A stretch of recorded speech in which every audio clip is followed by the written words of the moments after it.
단어가 눈에 띕니다. 예수님은 해골이라는 곳에서 십자가형을 받으셨습니다.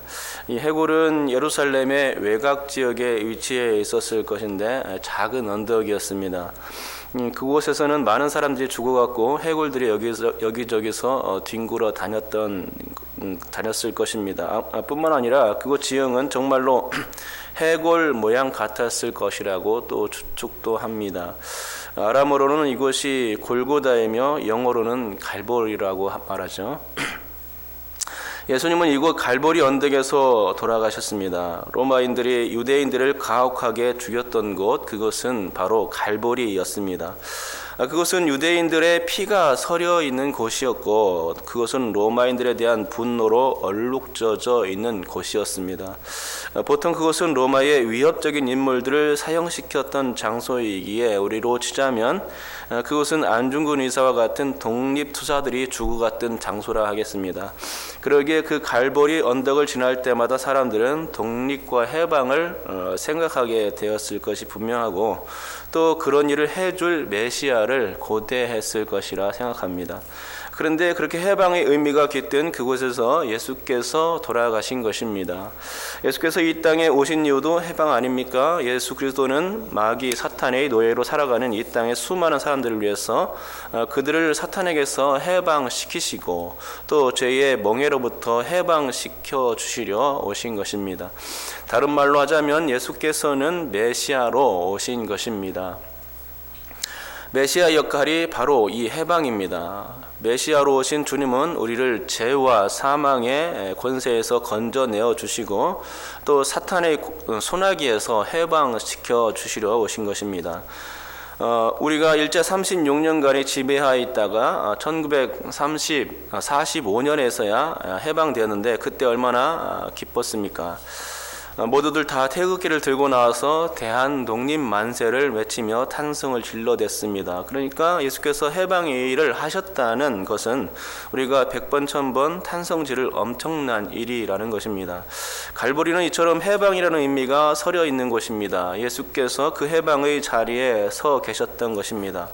예수 이전 유대인 모든 독립투사들은 단지 로마의 위협적인 존재로서 대항했을 뿐이었지만 예수님은 로마가 아니라 자기 백성들을 구속해내기 위한 그 엄청난 업적을 그곳에서 이루어내셨던 것입니다. 그러면 이와 같이 예수께서 해방과 구원의 출구를 갈보리 언덕에서 열어주셨는데 그 갈보리 현장에서는 어떤 일이 벌어졌겠습니까? 예수께서 위대한 일, 참으로 놀라운 일, 세상을 깜짝 놀라게 할 만한 참으로 위대하고 큰 구원의 일을 이루셨으니 예수께서 그처럼 위대한 일을 이루신 게 맞다면, 정말로 그게 맞다면 바로 그곳에선 많은 사람들이 예수님께 찬탄과 감사와 영광을 돌려야 맞지 않겠습니까? 예수님은 정말로 영광 받으시기에 합당하신 분이시기에 그런 대우를 받아야 마땅합니다. 그런데 정말로 예수님이 그에 걸맞는 합당한 대우를 그곳에서 받았습니까? 그렇지를 않습니다. 그곳 갈보리에선 완전 반대의 현상이 벌어졌던 것입니다. 반대의 일, 그것도 너무도 끔찍한, 입에 담기엔 너무나도 버겁고 힘겨운 정말로 끔찍한 일들이 갈보리 현장에서 벌어졌습니다. 그러면 예수께서 사형을 당하신 갈보리, 그 갈보리 언덕 그곳에서 무슨 일이 벌어졌는지 현장 조사를 한번 해봐야 할 것 같습니다. 우선 예수님은 그곳에서 죄수 혹은 죄인 취급당했습니다. 예수님께서 죄인도 아니시고 또 지은 죄가 하나도 없으신데 그곳에서 예수님은 어떻게 된 일인지 죄수 취급 당하셨다는 것이죠. 다른 두 행악자와 함께 예수께서는 당일 십자가에 못 박히셨습니다. 죄수들과 함께 십자가형을 당했다는 건 예수님도 그들과 똑같이 죄인 취급당했음을 말하는 것입니다. 전에 야고보와 요한이 예수님의 좌우편에 앉게 해달라고 청탁했었던 적이 있었는데 실제 그 자리를 차지한 것은 누구였습니까? 바로 행악자들이었습니다. 야고보와 요한은 예수님이 위대한 일을 이룰 것이기에 출세를 하기 위해서 좌우편에 앉게 해달라 간청한 것이었습니다. 하지만 예수님이 실제로 섰던 그 자리는 어떻게 그렇게 영광스러운 자리가 아니었던 것입니다. 출세와는 너무나도 거리가 멀었습니다. 그것은 그들이 생각했던 것처럼 그렇게 높임 받는 자리, 또 권위의 자리가 아니었습니다. 권세를 누릴 수 있는 자기의 지위를 과시할 수 있는 그런 자리가 아니었습니다. 죄인 취급 당하는 곳이었죠. 그곳은 침뱉음과 모욕과 온갖 조롱을 당해야만 하는 그런 죄수의 자리였던 것입니다.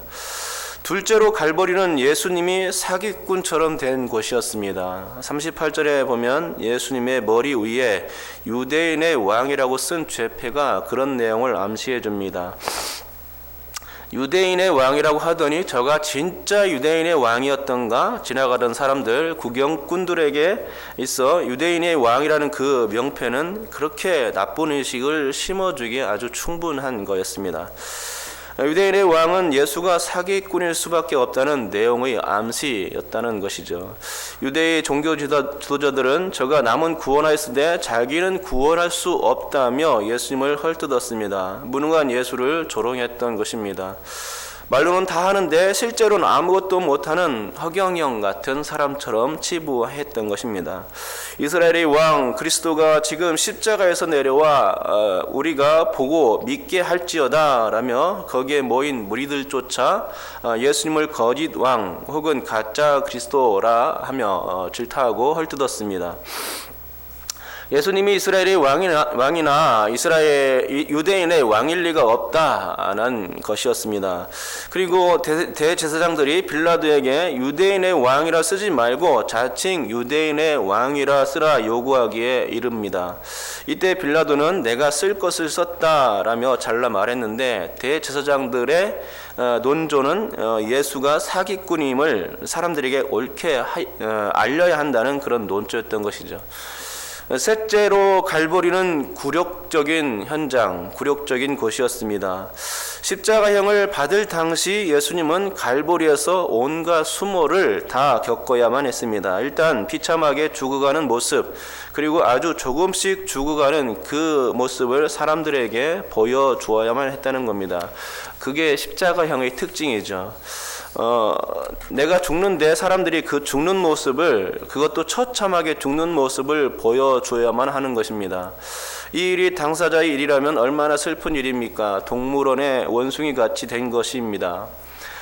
그곳에선 예수께 대해 온갖 쌍욕이 남발되었고 주님은 너무나도 하찮은 존재가 되어 있었습니다.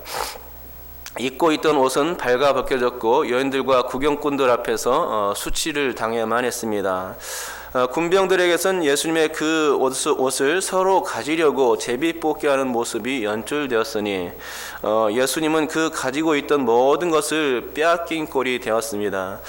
옷뿐만 아니라 예수님의 그 모든 영광, 그 모든 명예, 당신의 생명까지도 그 일체의 모든 것을 다 빼앗겨 버린 것입니다. 그것이 갈보리에서 일어났던 것이죠. 내가 그 자리에 섰다면 나는 그 모든 상을 통해서 인내심을 시험받았을 것입니다.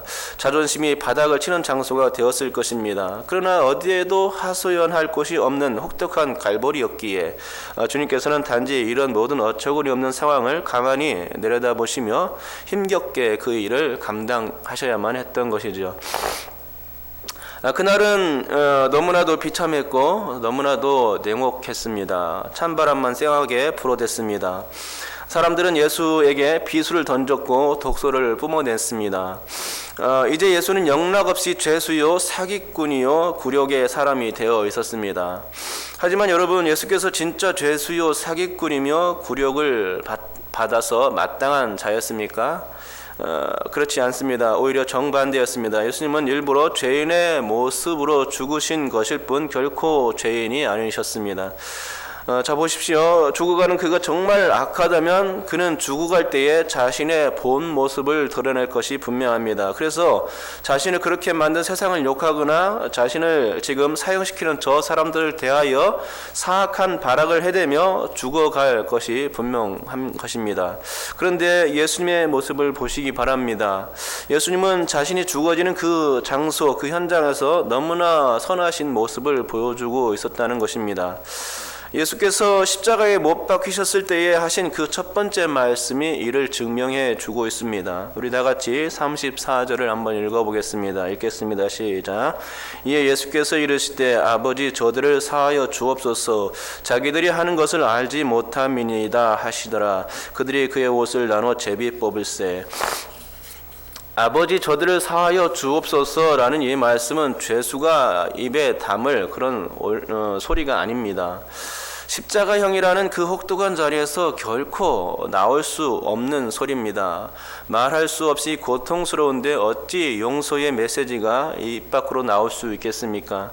사람들이 너무나 미워 죽을 지경인데 나를 이렇게 죽이다니, 이렇게 십자가의 고난의 그 고통의 이 십자가형을 십자가를 지게 하다니 라면서 욕이 터져 나왔을 것인데 예수님은 그렇지 않았다는 것입니다. 갈보리 같은 그런 아픔의 장소, 고난의 장소, 죽음의 장소에선 다른 사람들을 돌볼 여유가 조금도 없는 것입니다.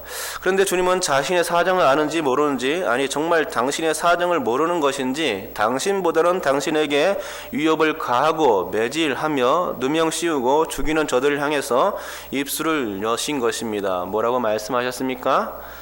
저들을 사하여 주옵소서라고 말씀을 하신 것이죠. 이것은 하늘 아버지께 구하는 간절한 호소였습니다. 그 말씀 안에는 진심이 담겨 있었던 것이죠. 십자가상의 그 첫 마디로서 가장 적절한 메시지였던 것입니다.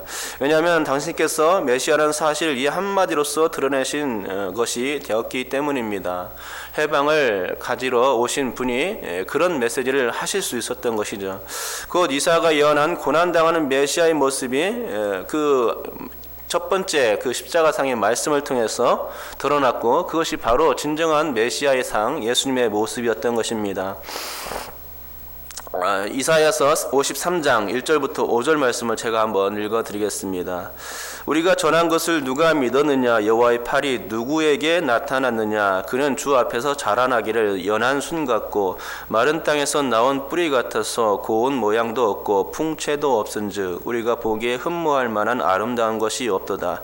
그는 멸시를 받아 사람들에게 버림을 받았으며 간고를 많이 겪었으며 질고를 아는 자라. 마치 사람들이 그에게서 얼굴을 가리는 것 같이 멸시를 당하였고 우리도 그를 귀히 여기지 아니하였도다. 그는 실로 우리의 질고를 지고 우리의 슬픔을 당하였거늘 우리는 생각하기를 그는 징벌을 받아 하나님께 맞으며 고난을 당한다 하였노라.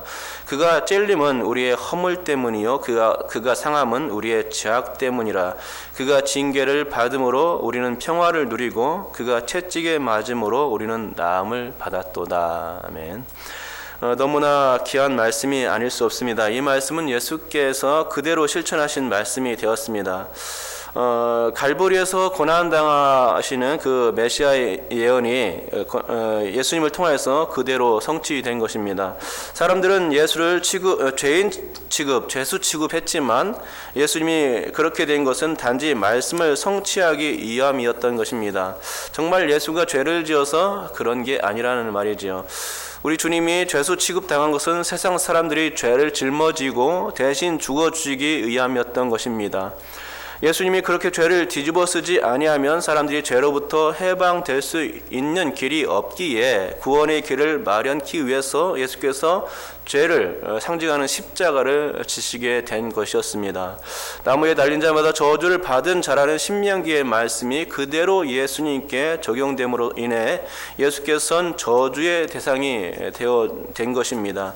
그때 사람들은 나무에 달린 예수를 보며 예수가 정말로 저주받은 사람이라고 여겼을 것이 분명합니다. 하지만 그것은 정말 그런 것이 아니라 대속의 과정에서 필연적인 이유 때문이었지 죄를 지은 저주의 대상이어서가 아니었던 것이지요.